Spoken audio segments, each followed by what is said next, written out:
As recent as 1960, there was 1 million Kenyans in concentration camps all across the country. And mass sterilization, mass rape, just the worst you can imagine. Everything we've heard about every genocide around the world, concentration camps, it's all happening in Kenya in the 1950s. And I had never heard of it before I got here. I didn't have a clue that this was happening. And if you think about how much the British establishment trumps how they defeated fascism, they defeated Hitler, they turned the tide of fascism in Europe, and then they were committing all the same crimes.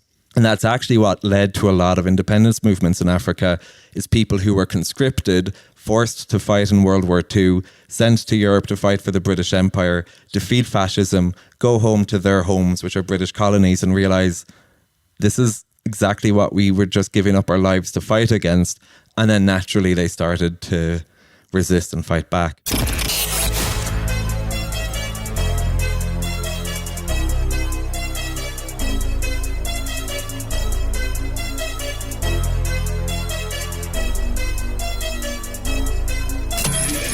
This is the Maverick Show, where you'll meet today's most interesting location-independent entrepreneurs and world travelers, and learn the strategies and tactics they use to succeed. And now, here's your host, Matt Bowles. Hey everybody, it's Matt Bowles. Welcome to the Maverick Show. This is part 2 of my interview with Connor Walsh. If you have not yet listened to part 1, I highly encourage you to go back and do that first. It provides some really important context for this episode. That was number 209. If you have already listened to part 1, then please enjoy the conclusion of my interview with Connor Walsh.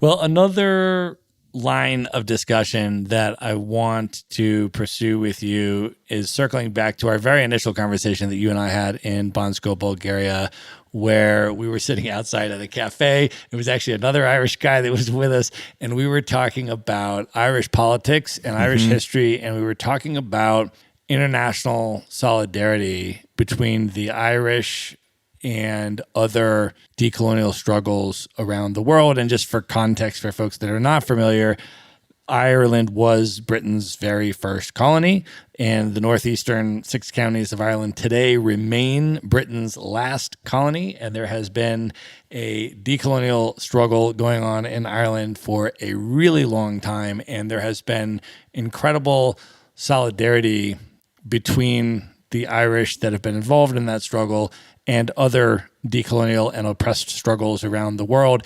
And you and I were talking about that and how our respective consciousness was raised. You obviously being born and raised in Ireland, me being about a 4th generation Irish American, but nonetheless how our respective consciousnesses have been raised about that, and then how our travels have led us to opportunities where we've been able to explore that on a deeper level in different places around the world. And I wanted to just raise that on this podcast and let you share a little bit about your journey in terms of social and political consciousness development, and then how your travels have allowed you to really explore that at a deeper level.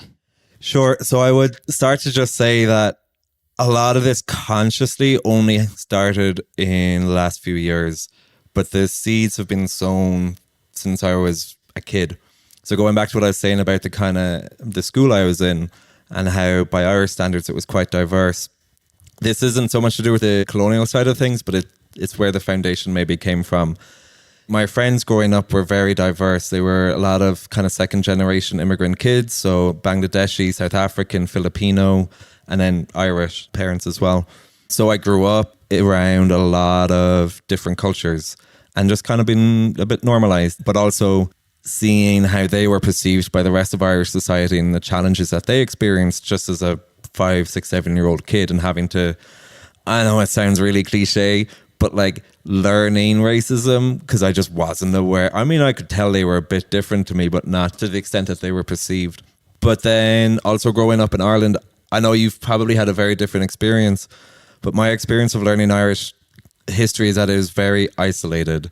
The British came over here for 800 years. They committed all of these crimes, genocides, famine, all of this. And then they went everywhere else and they did the exact same thing, but worse, because they learned it doing it to us.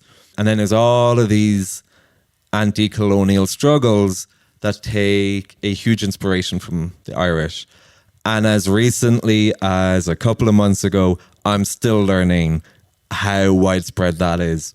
And when I left Ireland, I was running away, right? I was running away from my family. I was running away from a lot of the trauma I experienced growing up. I was running away from the grief I was experiencing over my mother and my grandfather and everything.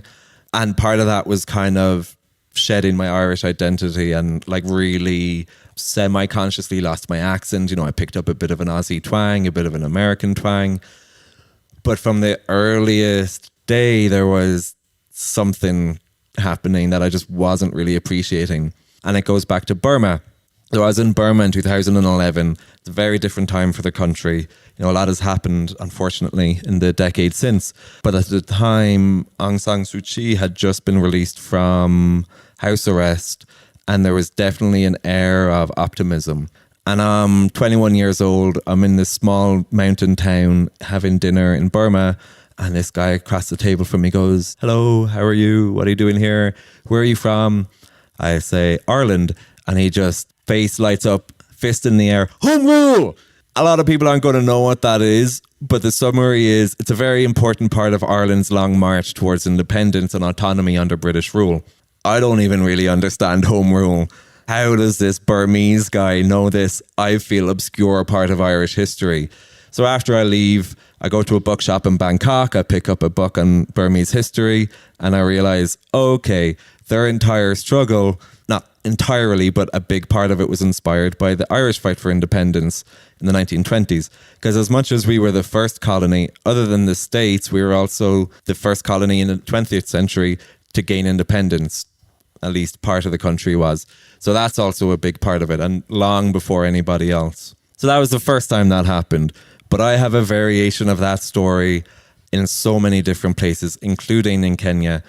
The same thing, so going back to Khartoum, another sat in that graveyard crying behind my sunglasses, just trying to keep myself together.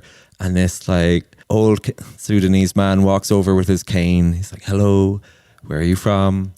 I say, "Ireland," fist in the air, "Jerry Adams." Good. He's like, "IRA." And then he goes, "Brexit."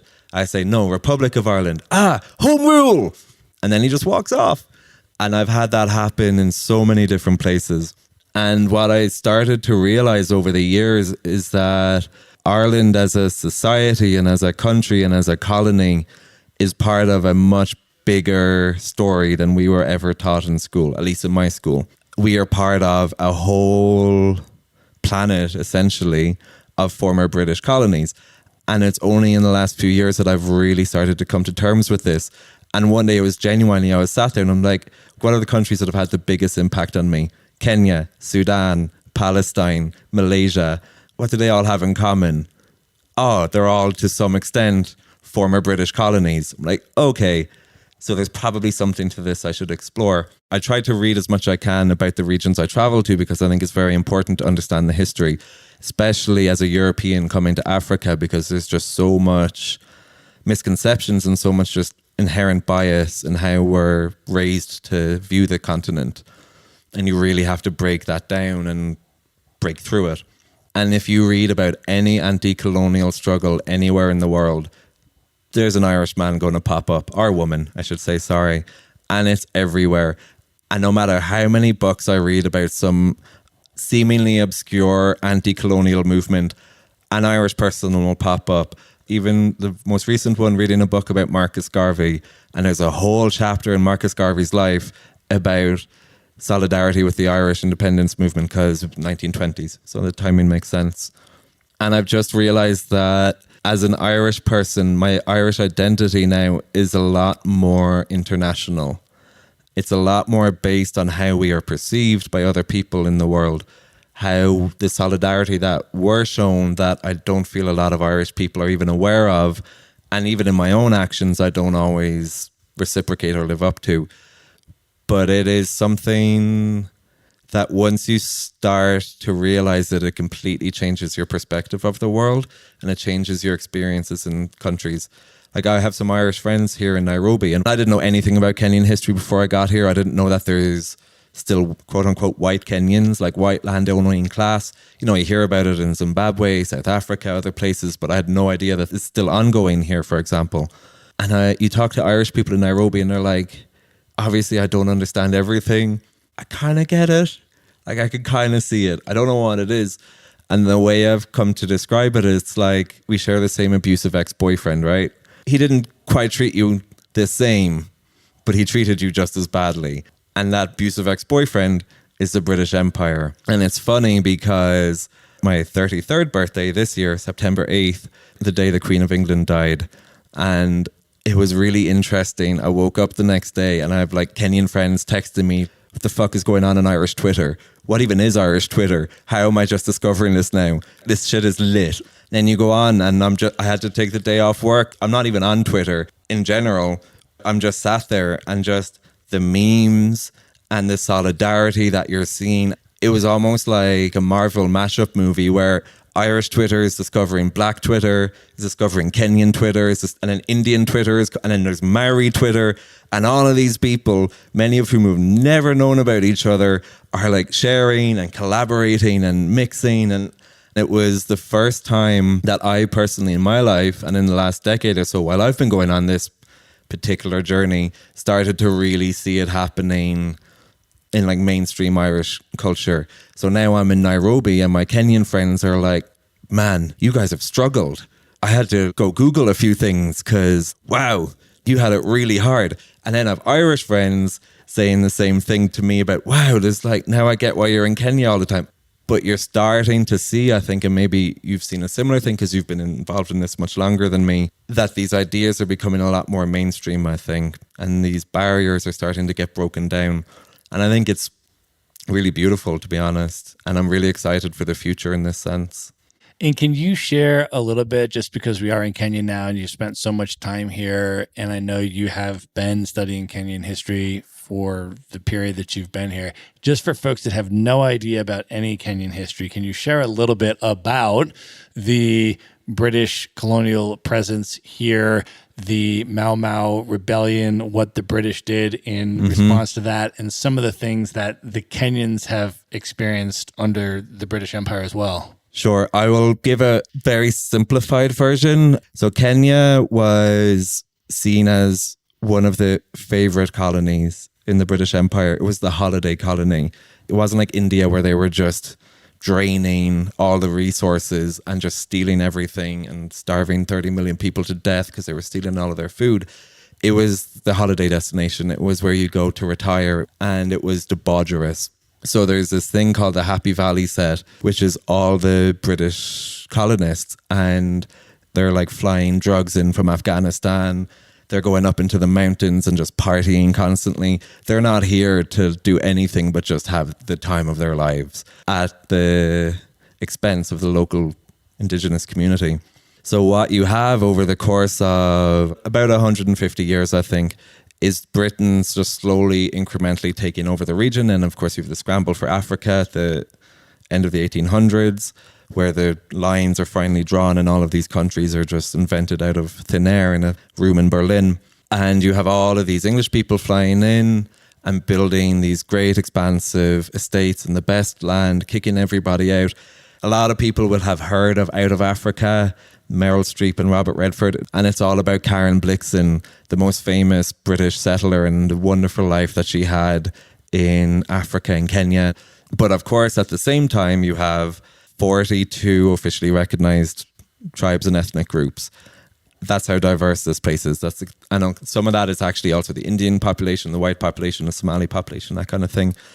But all of these people were just thrown together into this country that hadn't existed up until, the British decided it did. And then, as European imperialists generally tend to do, they raped and murdered and robbed and stole their way throughout the country and just amassed huge amounts of wealth. And this is a story that's been told all over the world. Not enough, but this is what was happening in Kenya. But at the same time, this is where I think the first episode of The Crown is in Kenya in the 1950s when Queen Elizabeth is here. That's what it was. This is where you go on safari and you go shoot some elephants, and it's all very lovely. And you stay in this nice hotel where Winston Churchill and Ernest Hemingway like to stay, and You go off and you just have the greatest life ever on the backs of Kenyans. And then the independence movement started to kick off.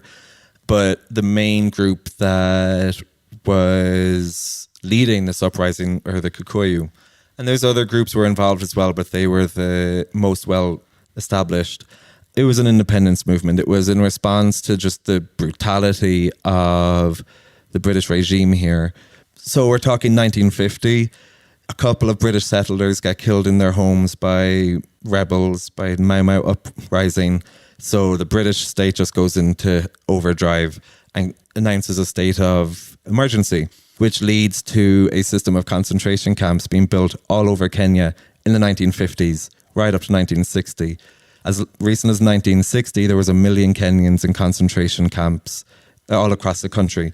And mass sterilization, mass rape, just the worst you can imagine. Everything we've heard about every genocide around the world, concentration camps, it's all happening in Kenya in the 1950s. And I had never heard of it before I got here. I didn't have a clue that this was happening. And if you think about how much the British establishment trumps how they defeated fascism, they defeated Hitler, they turned the tide of fascism in Europe, and then they were committing all the same crimes. And that's actually what led to a lot of independence movements in Africa, is people who were conscripted, forced to fight in World War II, sent to Europe to fight for the British Empire, defeat fascism, go home to their homes, which are British colonies, and realize this is exactly what we were just giving up our lives to fight against. And then naturally they started to resist and fight back. And then Kenya gained its independence, but unfortunately the independence era in Kenya is complicated, and its relationship with the British Empire is very complicated, because the first Kenyan government was sympathetic to the former rulers. But what it means is a lot of Kenyans will tell you that Kenya never really gained its independence because there's still this reverence to colonialism. A lot of tourism in Kenya is, first of all, it's white landowners who are promoting it, and it's all about this old kind of romanticized adventure side of Africa that has been lost. And as I come back to Kenya and, you know, sip tea on the savannah and go on safari and wear khakis, you've probably seen it in Nairobi. You've got all these white people dressing up like they're going into the bush, and they're just sitting in the back of a Jeep looking at some cheetahs. But it's this very toxic privileging, let's say, of white people in the society. And it's something that is ongoing, and it's something that as a white guy living here, you do have to deal with every day. What are your reflections, having spent over 3 years now on the continent in different countries, on white privilege in Africa and how white folks should understand that and how they should navigate and approach that dynamic while spending time on the continent? So the best way I've heard to sum it up was a Kenyan activist said, white people are Kenya's Confederate flag. We are a constant reminder of the trauma that people have experienced in this country. Because if you think about 1960, it's not that long ago. And even as an Irish person, there's this perception that colonialism everywhere else is this like ye olde archaic idea, like, oh, it was all the way back then. This is ongoing history, because all of those people had children and had traumas and have had to deal with that. And many countries have never gotten any justice or reparations for what happened. And I think what I have learned here is how you perceive yourself and how you're perceived by your host community can be very different things. Because if there's one issue I have with the kind of remote work, digital nomad travel industry is that you hear a lot of, what can countries do to attract us? How can countries give us better visas? Like they're not already pretty great for a lot of us. How can you incentivize me to come to your country? I feel more like, to be perfectly honest, I'm a guest here. And as a result, there's certain ways that I have to behave. And there are certain things that I have to take into consideration. And I think it requires a degree of almost decentering yourself from a situation. So one of the big issues that happens in Nairobi, for example, is there's a lot of security in the city. So every apartment building has private security, barbed wire fences, security guards you got to sign in. You got to like write in a book and everything like that. Unless you're white. So last night I was going out for dinner with friends. We were going to an apartment to have dinner there. And I just walk straight in. Nobody looks at me. Nobody asks me where I'm going. No one asks me for my ID or anything. But every single Kenyan friend that I have had to stop at the gate, give their IDs to the security guard as insurance, write down all of their details in a book, and then they're allowed in, and then they get them all out. That's probably going to be pretty shocking to a lot of people who are listening, but unfortunately that's very common. And it's also in subtler ways, just in how you're treated in restaurants, in hotels. There's a lot of negative perceptions around white people in this region and how we're perceived by hospitality staff in comparison to the locals. Even I think Barack Obama writes about this in one of his books when he comes back to Kenya, and he's just shocked at how the difference in the experience he's having compared to white tourists, let's say. And you can be completely oblivious to all of this. I mean, I'm not going to pretend like I wasn't when I first got here, but I think it's important that you have to do the work. As I said, you have to think about these things. And then I started to reflect on it here because I am perceived as being English in Nairobi. Also, people constantly tell me I'm like vaguely intimidating. And when I lived in Uganda, everyone thought I was a drug dealer because I have a lot of tattoos. And in this part of the world, tattoos still have a very negative association. To me, I mean, if you told my friends growing up that I'm vaguely intimidating, they'd fall over laughing. Like, seriously, that guy? I mean, he cries more than anyone that I know. But to a lot of Kenyans, because of the experiences they've had and the perceptions and the things they've been raised to believe, they fear me and resent me. And then some people find out I'm Irish, and then it kind of gets a little bit easier. Others don't even know what Ireland is, and it doesn't make any difference. And as an Irish person, to be associated with the British Empire is obviously really hard. But I just have to get over it. And that's what I'm saying about you have to decenter yourself, especially in Africa. I'll see this in the Facebook group that I have for digital nomads here. I'm going to Africa. How can I help? I'm going to Africa. How can I volunteer? I'd like to volunteer for a week. What can I do to help? You're not asking that when you're going to Portugal. You're not asking that when you're going to Mexico. It's like this idea that we have been raised to believe that we need to go to Africa and save everyone and fix everything, and that's like our duty as white people. But it's something that's just deeply ingrained in a lot of people, and compared to other regions that I've traveled in, I think it is something that you really have to work a lot harder on. Well, you've been nomading now for 11 years. You spent a number of years on this continent, and I know that you have been in relationships with Black Kenyan women here, and I know you've been in relationships with other women in former European colonies, women of color. And I want to ask you for your reflections on some of those dynamics and thoughts that are important to keep in mind in a dating context. I would say you have to think about the emotional labor you're putting the other person through, especially for guys dating. I mean, this is going to be a very also heteronormative conversation, but that's my experience. As a white guy dating local women in different parts of the world, you really have to consider their experience in this, because it's a wider context of like, well, I'm not doing any harm. Like, I'm just here. I'm not causing anyone any harm. I'm harmless. I'm benign. I'm great. But I have numerous experiences around the world where a woman dating a white guy is basically perceived as a whore. And that's not a judgment on sex workers or anything, but it's the connotation that you are selling yourself. You're just with this white guy for economic benefit.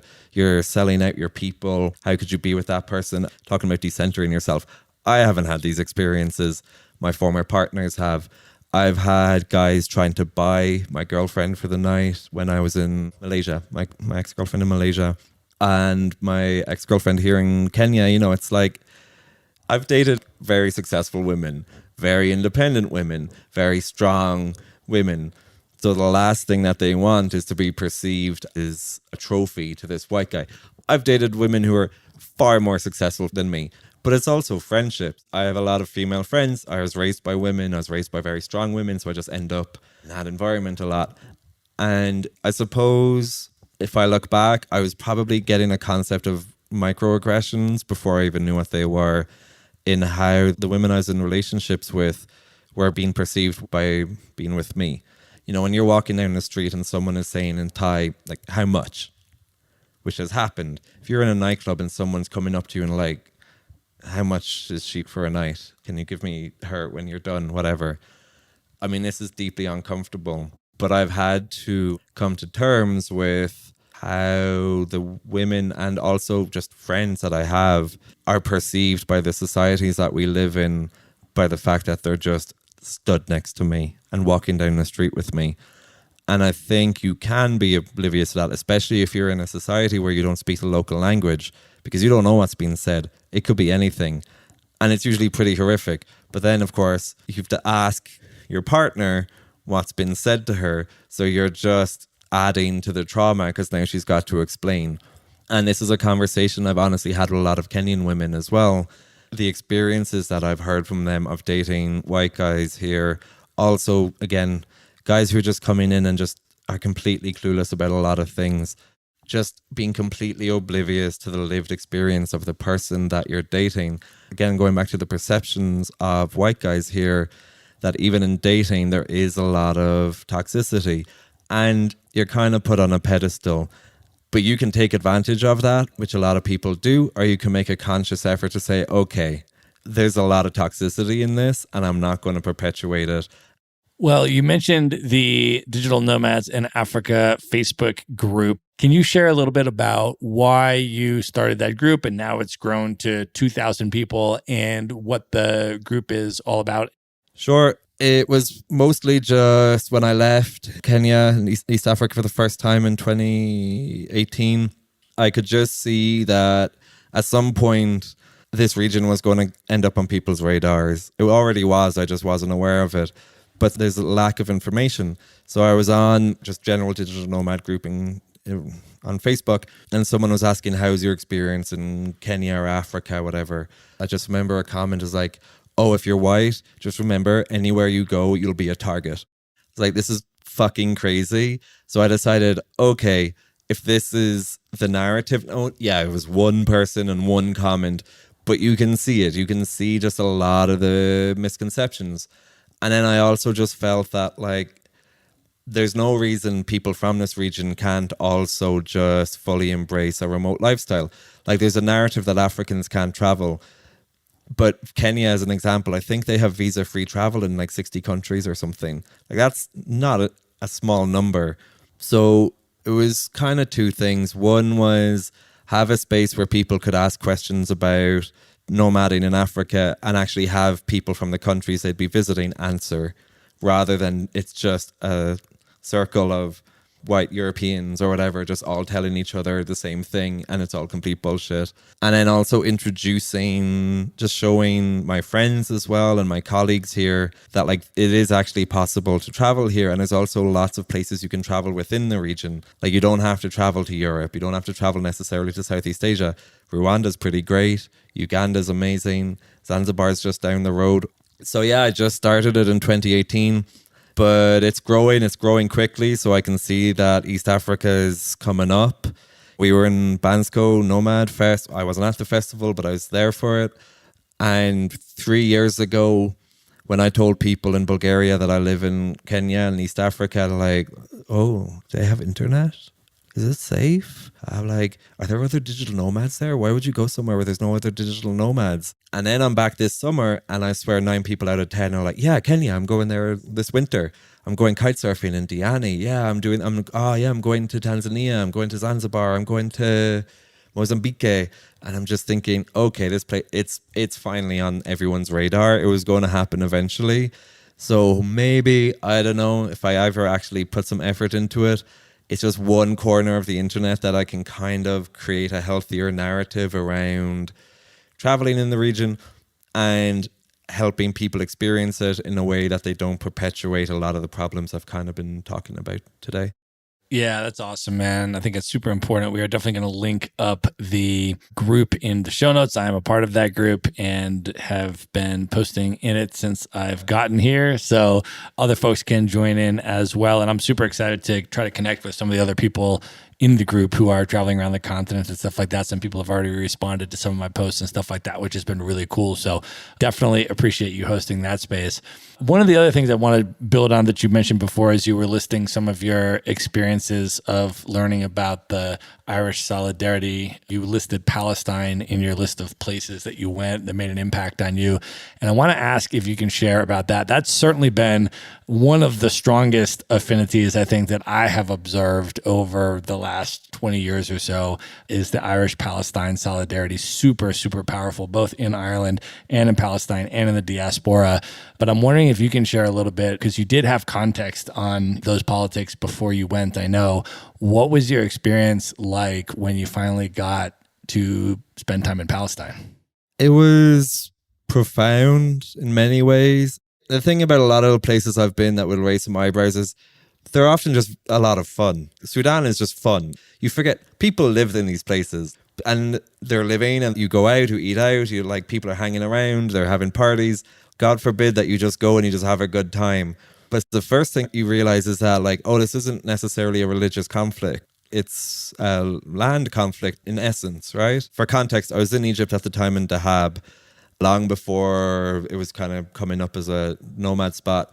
And then I took the bus up to Israel. I was in Israel for a week, and then I crossed over into East Jerusalem and Palestine. And the first thing you realize when you get to Ramallah is honestly just how secular it is. Again, despite my kind of thinking I'm this worldly guy and I'm like super progressive and I'm not falling into cliches, you get to Ramallah and it's just like any other city really but certainly the Middle East.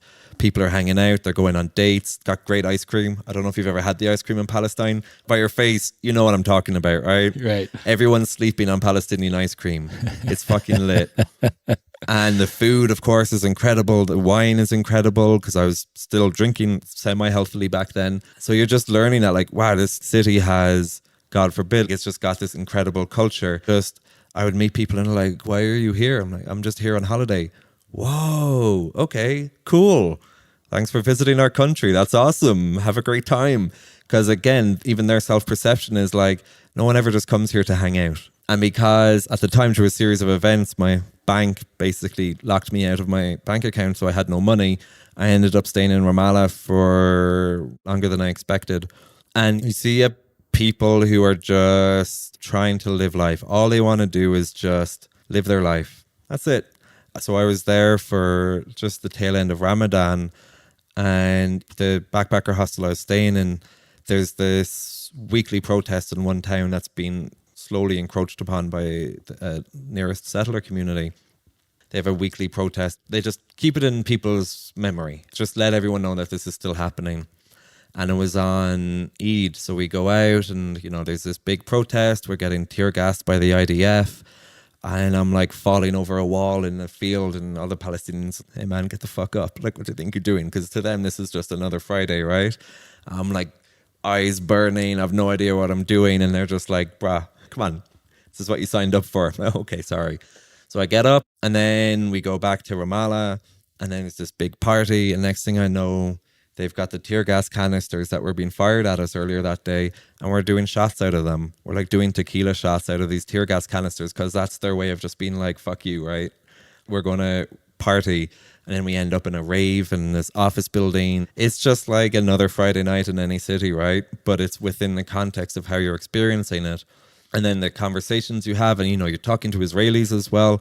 Again, going back to North Korea, having that context. One of the most striking memories I have of being in Pyongyang is we're having dinner in this restaurant, and this fun kids cartoon comes on, and it's this conflict, and there's these ragtag group of bunny rabbits and squirrels and cute little forest animals, and they're fighting this army of weasels and vermin and who are taking out. And then you realize, this is obviously North Korea, Japan, US, whatever.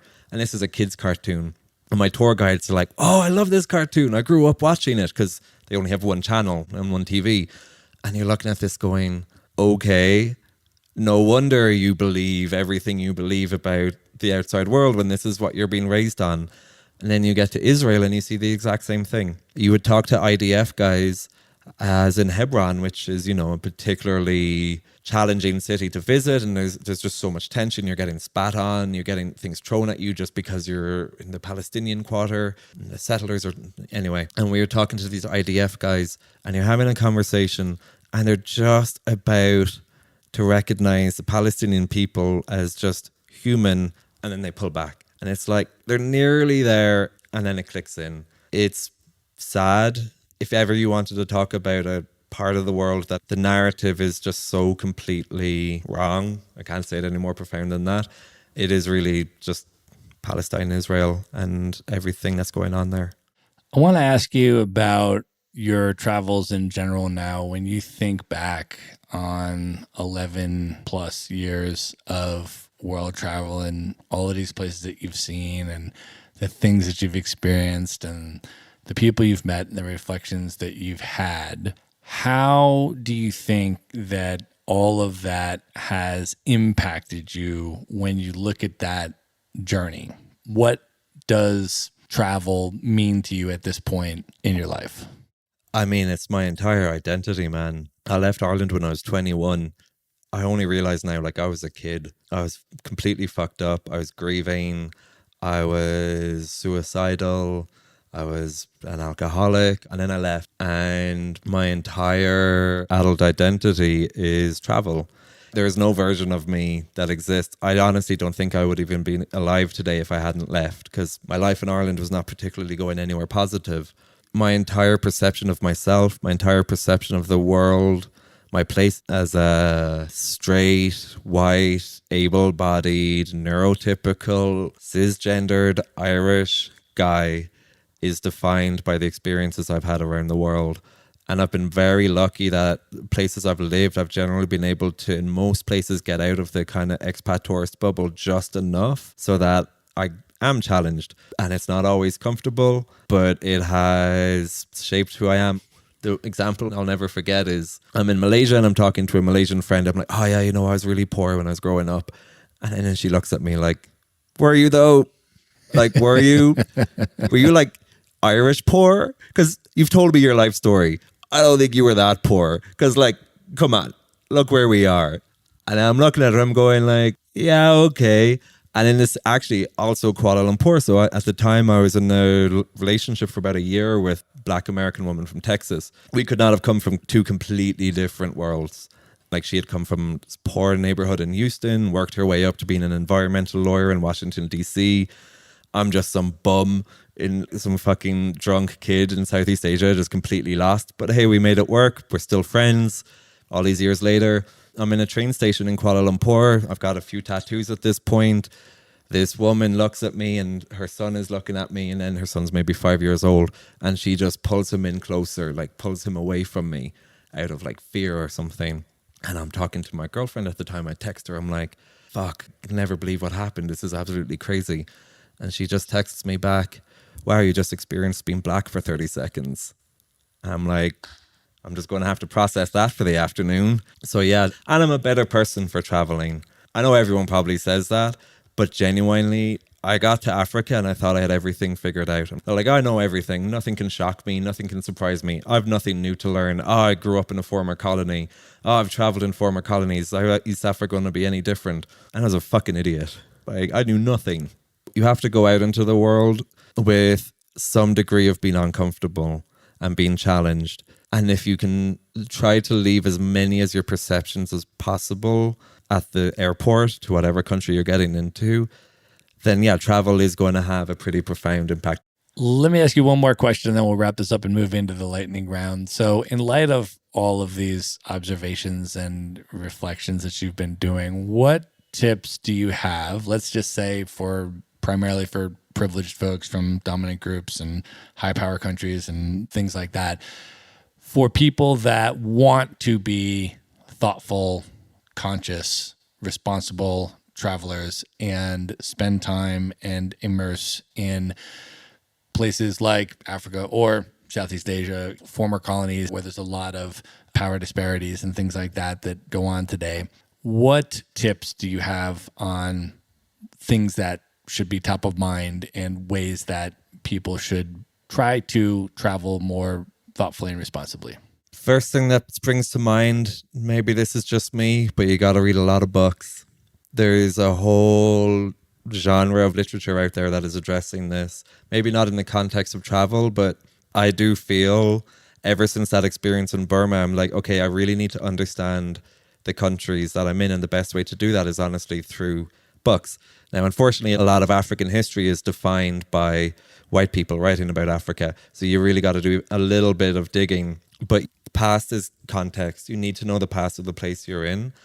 The good thing is, honestly, it's pretty easy now, especially since George Floyd's murder, for example, in 2020 and the wider conversation around Black Lives Matter. It is very easy to find the resources that you need, I honestly feel. I remember at that time, somehow I ended up with a Google Doc that was just anti-racism for beginners. And it was just books, videos, podcasts, documentaries. And it was like, this is your introduction. And just start there. When I was living in Thailand, we used to joke that I wish there was some kind of cultural workshop on the flight to Bangkok, because the culture there is just so different to everything that we know. There's little things, certain things that you can't point your feet at people. If you're walking in front of someone who's older than you shouldn't do that full stop, but you can at least bow. These are all little things that you're oblivious to till you've lived there for like 6 months or a year or 2 years. And I just always wish that as you're flying into Bangkok, they do this safety thing, exits here, here, and here. And now here's a video on how to behave while you're in our country. Fortunately, that doesn't exist, so we have to do it ourselves. You got to decolonize the media you consume. You got to think about where are you getting your travel advice from. And if you're coming to East Africa, don't come to me. I've only been here 2 years. Find Kenyan travel influencers. I know you've interviewed a bunch of people from this region. Yep. Talk to the people who are from here. That's what I was trying to do with the Facebook group, is take me out of it and just direct people to the source. Yeah, I think that's awesome advice. And I think that is a great place to end the main portion of this interview. And at this point, Connor, are you ready to move in to the lightning round? Probably not, but let's go. Let's do it. The lightning round. All right, what is one book that you would recommend that people should check out? Okay, it's got nothing to do with travel, but there is a chapter on travel in it. There's a book called 30 Lessons for Living. I don't think it's very well known. It's written by a gentrologist. So this guy interviewed 1,600 Americans over retirement age from every socioeconomic background you could imagine. So these people were like 60 to 100 plus, have lived through 100 years of just American history. And then he compiled their life advice into 30 lessons. So it sounds super cheesy, but I really miss my grandfather. He was a man of great wisdom, and I would love to still have him to just learn from. But I don't have that. But so this book is my standard. I think it's about 10 years old. I still have the first copy I ever bought. And it's basically, here's how to live a fulfilling life in work, in relationships, in parenting, in travel. The gist of the travel one is travel. Just travel as much as you can. It was the first book that I really started to think about the long-term impacts of my lifestyle. If you have substance abuse issues, because it wasn't just booze for me, you always tell yourself, oh, well, I'll have fun and then I'll die at 50 of a heart attack. But what actually happens is you get diabetes or you have a stroke and then you get something else and then you get another terminal illness. And it's a slow, painful process towards a very painful death. And I was reading that book thinking, holy shit, what am I doing to myself? Now, it took a few more years, but that was definitely one of the books that just changed how I approach my own life. Awesome. If you could have dinner with one person who's currently alive today that you've never met, just you and that person for an evening of dinner and conversation, who would you pick?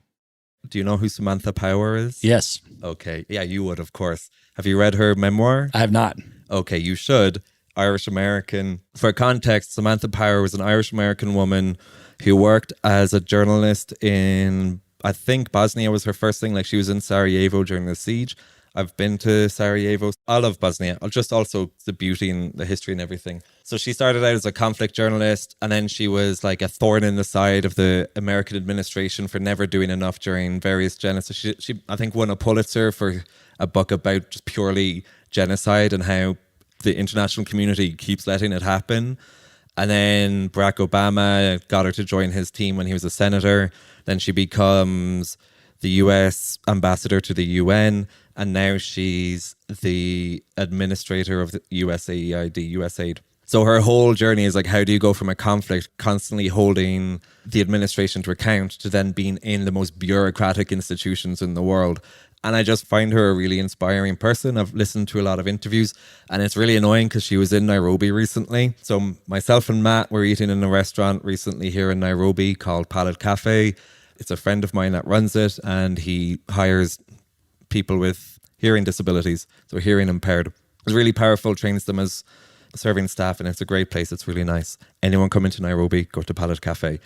But I was having dinner with the owner last night, and he just mentioned Samantha Power, and she had been in Nairobi. She'd eaten in his restaurant. She had written him an email saying, I just want to say, I think what you're doing is really powerful, all of this kind of thing. He had no idea who she was, and I'm like fanboying over a US government bureaucrat, but I'm like, fuck, I could have met Samantha Power. This is so nerdy, but I just want to sit with her and just talk about everything and her experience and her book and her experience as an Irish American and traveling to these places. Yeah. All right, Connor, what is one travel hack that you use that you can recommend to people? I recently started learning how to dance bachata and then salsa, kizomba. And it's one thing that I kind of wish I had done a long time ago because it's huge in Nairobi. It's huge all over the world. Because also when I was drinking, I would just go out in bars, and that's how I would experience the city. And when I stopped drinking, I needed something to do in the evenings. So I started to learn to dance. And I've only done it in Kenya and Bulgaria. But even when I was back in Bansko over the summer, they have salsa socials now. My dance partner at one point ended up being a career coach that I've been working with for the last couple of months. Hopefully Juliana's listening. So thank you for all your help. And I just realized that, shit, man, I should have been doing this for years. If you want something to do in basically any city in the world, I was dancing with an Eritrean woman last week, and we were chatting about dancing all over the world. And she's Eritrean diaspora. She said, yeah, I went back to Eritrea recently, as in Asmara, and I found a salsa social. And it was all Eritreans. It's like the last fucking place I ever imagined I'd dance salsa. So I do think if it was one thing I could go back and do maybe 11 years ago, that would be it. And then finding socials all over the world, any city that I go to. So that's what I recommend. It's a great way to meet people. Absolutely. All right, Connor, if you could go back in time knowing everything that you know now and give one piece of advice to your 18-year-old self, what would you say to 18-year-old Connor? You know, it's possible to meet women sober. It sounds fucking ridiculous, but in the society I grew up in, you didn't date. You just got drunk, went out and hoped for the best. And it sounds so trivial and immature, but a big part of why I didn't stop drinking for so many years is I just could not imagine meeting women in particular or just experiencing a city without alcohol. So that would be one thing. Or maybe I would have just told them, it's going to be okay.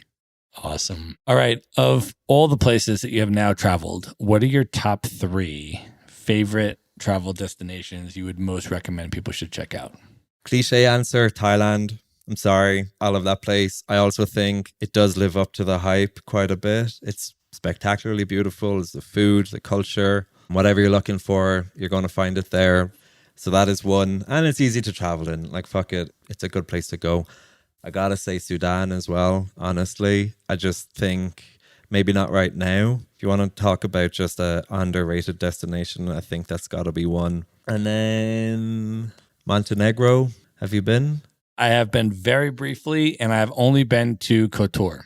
So I love Montenegro. I've been a couple of times. I don't understand how a country can be that beautiful. And I took the bus from Bosnia to Kotor, and that is honestly possibly the most beautiful place I've ever been. It's like the second deepest canyon in the world, I think, after the Grand Canyon. And you're just winding down this canyon down into the Adriatic Sea. And if you go out into the smaller coastal towns in Montenegro, such a small little country, and it's just so much spectacular beauty packed in there. And it just blows my mind. I love it. Awesome. All right. Last question. What are your top 3 bucket list destinations, places you have not yet been, highest on your list you'd most like to see? Namibia. I love the desert. If anyone hasn't worked out yet, it looks incredible. It's a country that fascinates me, so I want to see that. Iran has been on the list for a while. And then Honestly, I mean, we've already talked about it, so it's not going to shock you. I want to go to Belfast. I've never been to Northern Ireland. Everyone who's probably been listening to this conversation, if knows anything about Irish history, what the fuck? This guy has never been to Northern Ireland after everything he's just been talking about. But yeah, I've never been to Northern Ireland. I think while I was there was when I was like 6 for a day. And I just think it's about high time that I actually get there and experience this part of my country that is such a huge part of my identity. And me, none of my friends, none of us have ever been there. And it's fucking insane. Well, it is a super, super special place. So hopefully you'll get to make that happen pretty soon. Connor, this has been amazing, brother. I want you to let people know at this point how they can find you, how they can follow you on social media, how they can join the Facebook group, and how you want people to come into your world. LinkedIn is about the best place. I think apparently if you just Google Connor Walsh, writer, Africa, I come up number 1. I mean, I write about data privacy for a living, so that kind of pisses me off, but here we are. So LinkedIn, the Facebook group is just Digital Nomads in Africa. It'll come up. I think we're basically the biggest because we're the only one. And I don't know if you go to ctwalsh.com, I'm finally building a little portfolio website. There's a contact form on there. You can message me, but honestly, the Facebook group is probably the best place to get my attention. Awesome. We are going to link all of that up in the show notes. So you can just go to one place at themaverickshow.com. Go to the show notes for this episode. There you will find all of the ways to contact and connect with Connor and join the Facebook group, and links to everything else we have talked about in this episode, all the books he's recommended and other things we have referenced that will all be there in one place at themaverickshow.com. Connor, this was amazing, brother. Thank you for coming on the show. Thanks a million, Matt. It's been awesome. All right. Good night, everybody. Be sure to visit the show notes page at themaverickshow.com for direct links to all the books, people, and resources mentioned in this episode. You'll find all that and much more at themaverickshow.com. Learn how Maverick Investor Group can help you buy cash flowing rental properties in the best U.S. real estate markets, regardless of where you live. Schedule a free phone consult today at themaverickshow.com/consult. Now you can buy rental properties with tenants and local property management in place, so you don't have to be a landlord or a rehabber. To get your questions answered and discuss how Maverick Investor Group can help you meet your real estate investing goals, schedule your free phone consult today at themaverickshow.com/consult. If you like podcasts, you will love audiobooks, and you can get your first one for free at themaverickshow.com/audiobook. Whether you want the latest best-selling novels or books on investing, business, or